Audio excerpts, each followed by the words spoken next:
Ya makanya kenapa Tuhan menciptakan makhluk itu berpasang-pasangan ya, agar kita ini hidup tidak merasakan kehampaan. Jadi lalu apa namanya, ya pokoknya hal-hal yang sifatnya dirahasiakan Tuhan itu akan menjadi pembahasan manusia. Kalau di zaman sekarang akan menjadi piala. Ya sebenarnya obrolan itu efektif. Obrolan itu ya sesuatu yang efektif. Karena tidak semua manusia itu berani, apalagi laki abah lah gitu kan. Ketika misalkan melihat yang bening-bening gitu kan, iya kan menurut nafsu kan mau ingin kan gitu. Tapi di samping itu bahwa perilaku itu salah. Menurut agama bahwa perilaku itu salah. Apa sih kemudahan yang terbesar yang mempengaruhi hidupnya sehingga harus nih punya pasangan sekarang? Kembali lagi di Beneran Peka Podcast. 5, 4, 3, 2, 1. Mari kita mulai. Episode 6, bicara pasangan, bicara kebersamaan. Assalamualaikum warahmatullahi wabarakatuh, Abah. Waalaikumsalam warahmatullahi wabarakatuh. Dan semua yang sedang menyaksikan ini, senang sekali bisa berkumpul bersama. Kita akan membahas sesuatu yang menyenangkan, dan siapa sih yang gak senang ngebahas ini gitu. Iya, ini kita akan membahas tentang pasangan. Berpasang-pasangan. Katanya nih setiap segala sesuatu itu punya pasangannya. Itu gimana menurut Abah? Apakah benar memang begitu? Ataukah ada pengecualian? Ya Tuhan itu menciptakan makhluk itu ya berpasang-pasangan. Kenapa berpasang-pasangan ya? Pasangan itu ya kalau manusia ya, kalau perspektif Abah,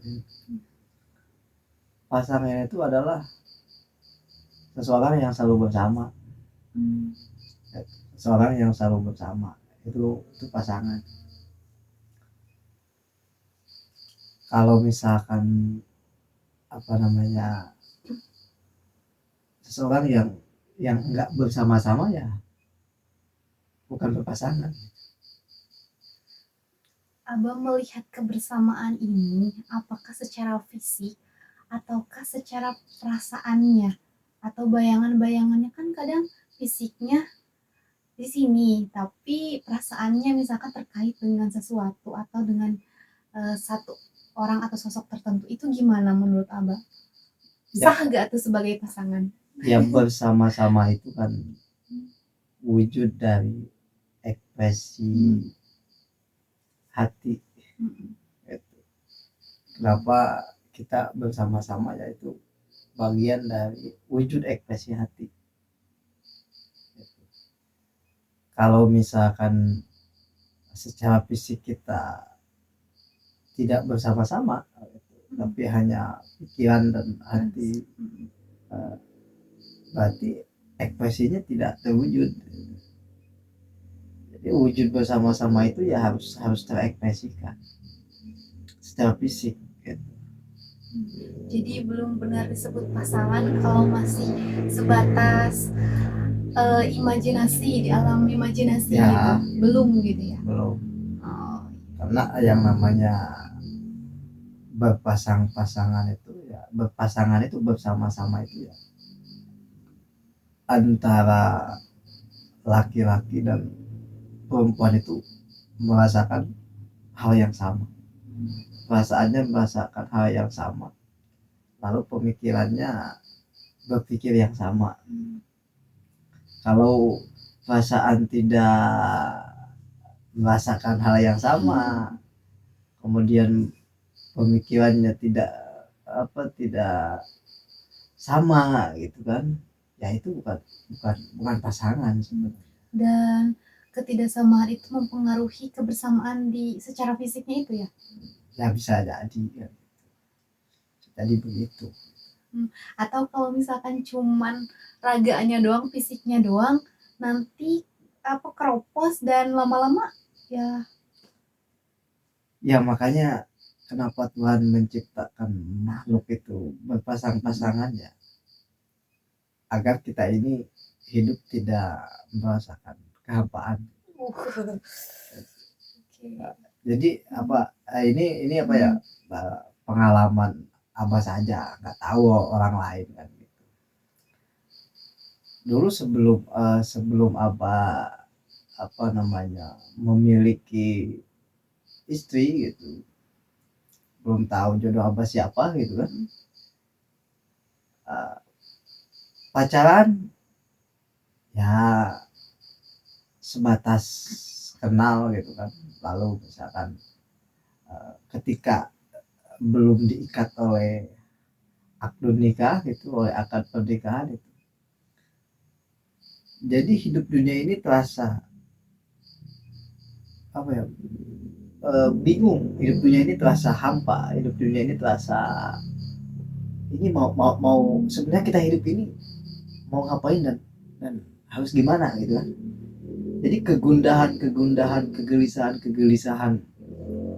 sebelum memiliki pasangan hidup itu ya, itu kayaknya pasti dirasakan oleh semua orang. Mengapa ya?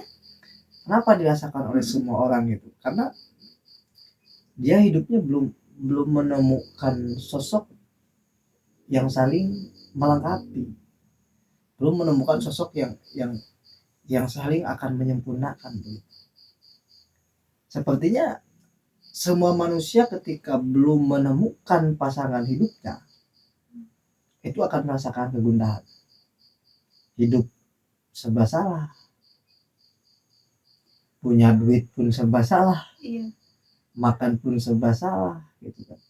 Itu yang dirasakan Abah ketika Abah belum dipertemukan dengan pasangan hidup Abah. Jadi ketika ada kedekatan itu boleh jadi 1, 2 atau bahkan banyak gitu. Nah, di dalam kedekatan itu tidak ada yang benar-benar bisa melengkapi secara penuh karena belum terikat, karena masih bisa ke kanan kiri, belum ada jaminan dirinya hanya untuk orang ini, semisal kayak gitu ya. Lalu gimana ya? Kadang orang itu kegundahan sebelum mempunyai pasangan itu beda-beda kan ya, Abah, apa namanya, mengalihkannya. Ada yang mengalihkan, ya sudahlah kita bangun karir, kita kerja, kita nyari uang misalkan kayak gitu. Ada yang ya udahlah menuntut ilmu sesungguh-sungguhnya sebelum nanti menunggu jodohnya atau memantaskan diri. Nah, bagaimana Abah memandang hal itu? Sebelum memiliki pasangan baiknya seperti apa kita menyikapi kegundahan itu? Dulu sebelum Abah dipertemukan dengan jodoh Abah yang diikat dengan akad nikah itu, memang setiap lontaran dari sahabat-sahabat atau misalkan dari orang sekitar gitu kan, pasti pertanyaannya kapan lu nikah kan gitu, pertanyaannya begitu. Nah itu akan menjadi sebuah pembelaan terhadap diri sendiri, baik pembelaannya misalkan berupa kata-kata, misalkan berupa profesi atau berupa apapun, akan dijadikan sebuah dalih jawaban untuk membela itu sebenarnya. Yang Abah pernah rasakan ya, yang Abah pernah rasakan sebelum bertemu dengan jodoh Abah gitu kan. Dan memang yang menjadi kerennya bahwa jodoh itu sesuatu yang dirahasiakan Tuhan. Nah, itu. Yang dirahasiakan Tuhan itu akan menjadi sebuah perbincangan manusia. Apapun yang dirahasiakan Tuhan itu akan menjadi perbincangan manusia. Contoh misalkan jodoh akan menjadi perbincangan manusia, rezeki akan menjadi perbincangan manusia. Pokoknya sesuatu yang dirahasiakan Tuhan itu akan menjadi sebuah topik yang menjadi bahasan manusia dalam hidupnya. Disitulah apa namanya, Abah berpikir bahwa oh ini yang dirahasiakan Tuhan itu yang menjadi topik manusia itu ya jodoh, rezeki, lalu apa namanya, ya pokoknya hal-hal yang sifatnya dirahasiakan Tuhan itu akan menjadi pembahasan manusia. Kalau di zaman sekarang akan menjadi viral lah gitu. Iya. Isu yang paling diprioritaskan gitu di dalam perbincangan, entah kepada diri sendiri sebagai renungan maupun sebagai dengan teman-teman gitu ya, akan selalu relate gitu, diperbincangkan selalu gitu kan. Soal apa namanya, jodoh terutama. Dan itu membuktikan betapa Tuhan itu maha tahu gak sih gitu, maksudnya teh manusia tuh senang dengan hal yang rahasia-rahasia, dengan misteri-misteri gitu. Jadi makanya ya sudahlah, jodoh, rezeki kita rahasiakan biar mendebak-nebak gitu, atau biar ada ya ada naik turunnya, biar ada gelombang-gelombangnya kan, biar ada percikan-percikan bumbu-bumbu gitu. Nah, Aba melihat apa fenomena sekarang ini, bagaimana cara menjemput jodoh itu atau menjemput pasangan itu banyak banget, apalagi adanya aplikasi-aplikasi. Atau kita bandingkan deh dengan yang dulu, apalagi di kalangan ulama, misalkan di kalangan apa kerajaan, kayak ada hal namanya perjodohan kayak gitu-gitu. Walaupun dulu pernah ada kasus kayak itu mencoreng perjodohan itu sendiri, jadi kesannya jelek gitu, bahkan sampai sekarang gitu. Dan cocok-cocokan, ada yang suka ada yang enggak untuk dijodohkan atau dikenalkan gitu. Makanya dengan menyiasatinya, kadang perjodohan itu supaya dijadikan sealami mungkin, padahal itu dijodohkan, tapi dibikinlah skenario oleh orang yang menjodohkan seakan-akan alami gitu. Nah, menurut Abah, apakah masih relevan di dunia sekarang ini yang namanya perjodohan itu, dan apakah itu bisa diaplikasikan kepada semua orang ataukah yang membutuhkan saja? Ya sebenarnya perjodohan itu efektif. Perjodohan itu ya sesuatu yang efektif, karena tidak semua manusia itu berani. Berani apa? Berani, contoh lah, tidak semua laki-laki berani mendekati perempuan. Begitupun sebaliknya. Gitu kan. Ada malu-malu atau ya nervous atau gimana kan. Nah, tapi kalau orang yang berani untuk mendekati perempuan gitu kan, itu sebenarnya dia bisa tanpa perjodohannya bisa gitu kan. Tapi kan tidak semua orang itu berani. Maka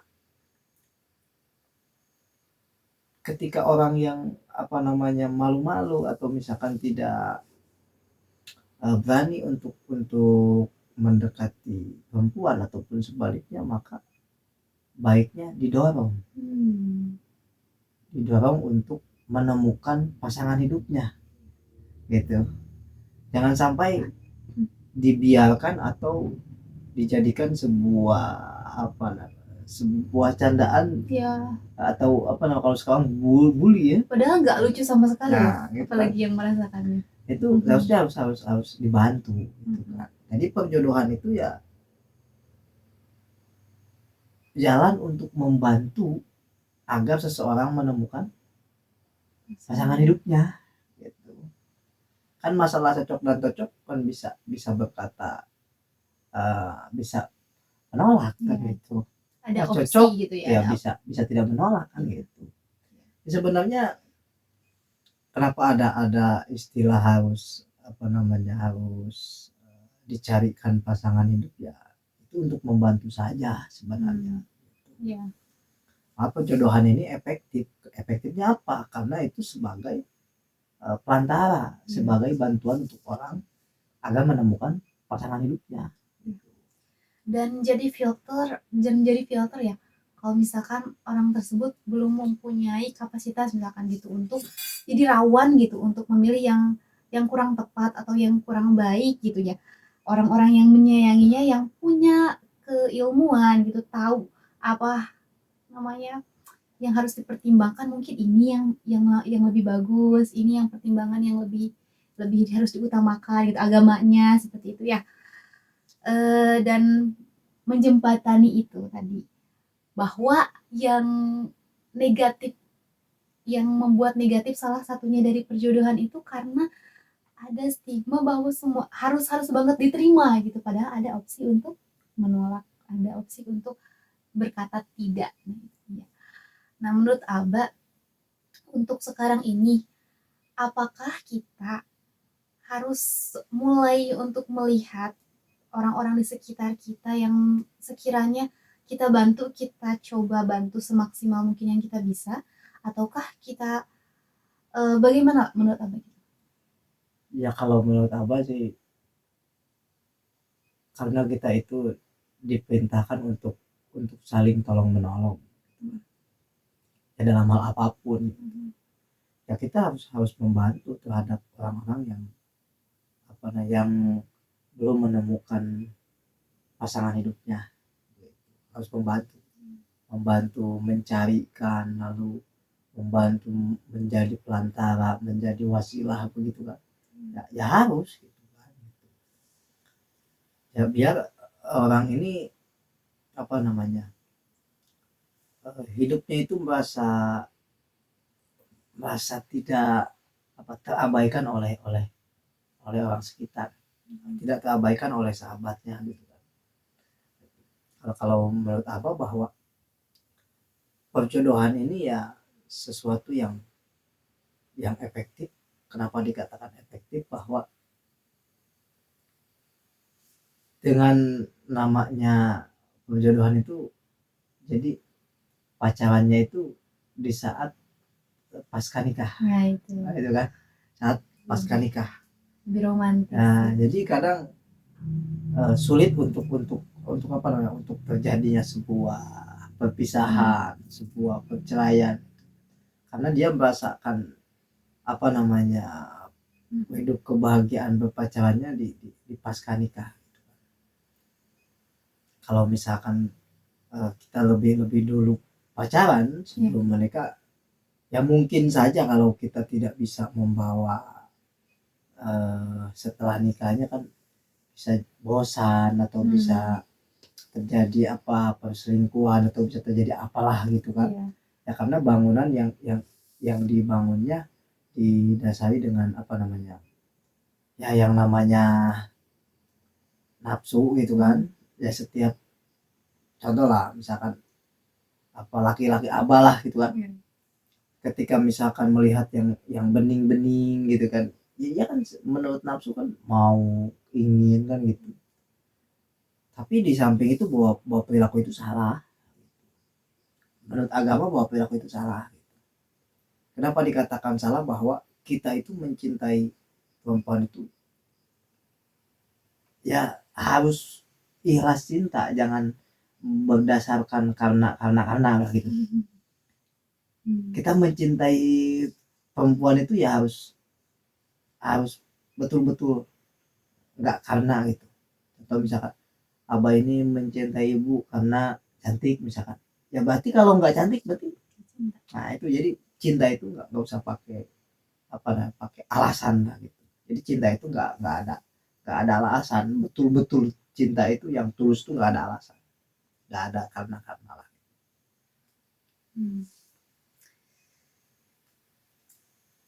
Apalagi ya kalau misalkan ada hubungan dulu, biasanya dia jalanin aja dulu gini kan, mengalir aja dulu. Nah kalau ini nggak dibatasi sama orientasi untuk benar-benar menjadi pasangan hidup gitu ya, untuk benar-benar ke arah serius, emang banget rentan kan gitu, rentan untuk yang abah ceritakan tadi. Nah kita masuk ke soal teknisnya, misalkan gini, setiap laki-laki maupun perempuan kan punya tipe masing-masing ya. walaupun pertimbangan kata Rasulullah itu kan agamanya, cantiknya, hartanya, dan keturunannya, tetap saja selaku manusia tuh kayak suka menspesifikasikan lagi gitu. Entah itu pendidikannya harus seperti ini, orangnya tuh harus humoris misalkan, harus bawa wawasan begini gini begini, kalau perempuan itu harus memang masih terjaga dan segala macam gitu kan ya. Nah, kadang-kadang ketika sudah masuk ke ranah hubungan yang mau serius, itu tipe-tipe tadi terbuka hanya ketika orang tersebut membuka dirinya, orang tersebut welcome orangnya gitu kan, apalagi dengan perjodohan tadi atau dijembatani tadi. Kalau misalkan orangnya tertutup, jadi peluang untuk adanya jodoh atau datangnya pasangan itu kayak semakin kecil gitu pintu masuknya. Nah, bagaimana Aba memandang dari orang yang menutup diri dan orang yang membuka diri itu, baiknya seperti apa?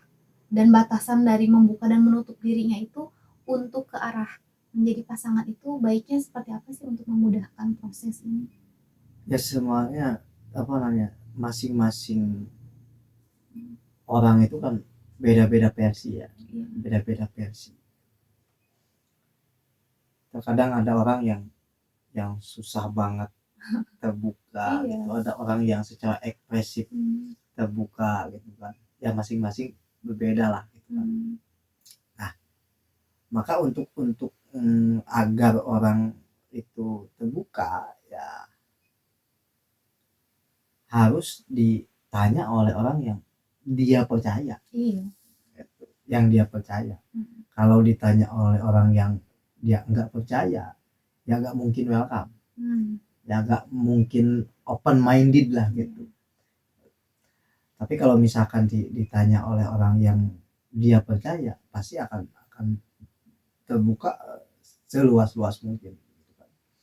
Jadi tidak ada sesuatu yang sulit di dalam hidup ini kalau kita mempermudahnya dan kita tahu caranya. Kalau misalkan kita kenapa di dunia ini merasa sulit gitu, ya mungkin saja kita mempersulit dan kita tidak tahu caranya. Padahal dalam kehidupan ini pasti ada teknik penyelesaian dan solusi. Ya, solusinya entah dari mana saja. Kemudian teknik penyelesaiannya yang bagaimana saja ya kan pasti bisa didapatkan, bisa dicari. Kembali lagi ke yang awal tadi, Abel berbicara soal kegundahan seseorang yang belum memiliki pasangan gitu. Ibu sendiri kalau dari sisi perempuan gitu merasa, apalagi kalau di titik kita lagi masih study gitu, masih belajar gitu, masih dalam masa pendidikan formal semisal kayak gitu, kadang belum terasa gitu yang namanya kegundahan belum memiliki pasangan.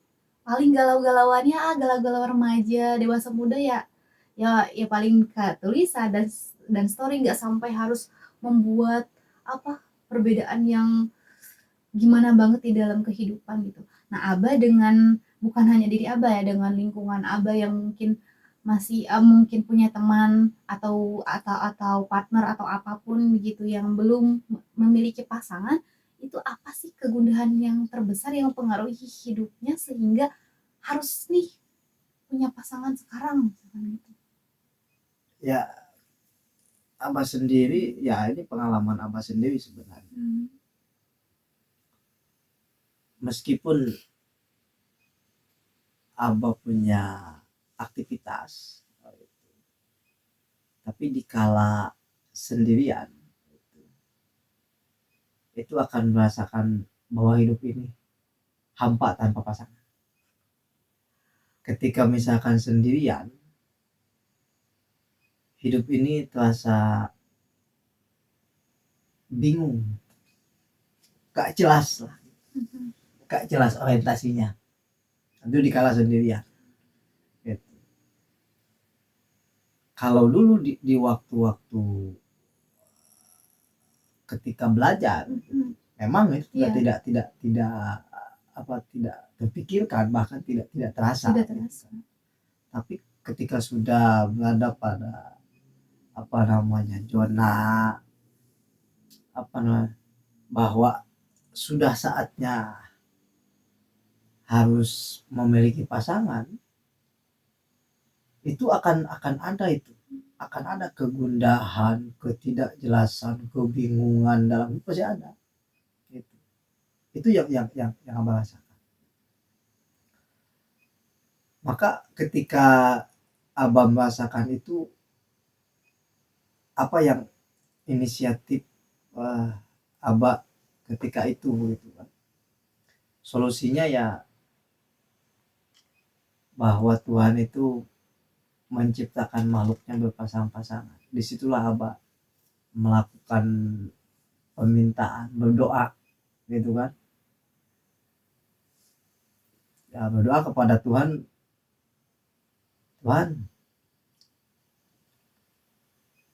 aku ini manusia yang diciptakan oleh Tuhan itu sebagai makhluk terakhir di muka bumi ini. Engkau menciptakan makhluk itu berpasang-pasangan, berarti aku pun ada pasangannya. Maka ketika engkau menciptakan pasanganku di dalam hidup itu, ya datangkanlah pasangan itu dalam kehidupanku, agar kehidupanku ini tidak merasakan kegundahan, kegelisahan, gitu, ketidakjelasan.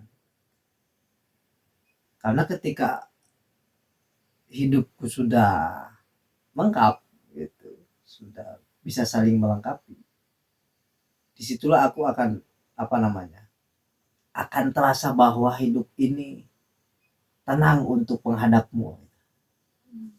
Hidup ini tenang untuk merasakan kekuasaanmu. Nah, bedanya ketika sudah memiliki pasangan dengan sebelum memiliki pasangan itu, dalam daya pikir, lalu dalam daya merasakan, kita ini berbeda itu. Meskipun secara beban moral besar, tapi ada nikmat yang diberikan Tuhan kepada kita itu. Apa nikmatnya? Nikmat kebahagiaannya ketika kita bersama-sama, bersama pasangan, sharing, ngobrol, mau dibawa kemana arah hidup ini, mau kemana kehidupan ini, nah gitu. Lalu ketika memiliki duriya, memiliki keturunan, itu bahagianya luar biasa. Gitu. Jadi ada kebahagiaan yang lebih gitu. Kenapa ada kebahagiaan yang lebih? Itu yang abah rasakan. Jadi tingkat kebersyukuran kita dalam hidup pun bertambah. Tingkat kebahagiaan kita dalam hidup pun bertambah. Begitu. Kemudian tingkat semangat kita dalam aktivitas pun bertambah.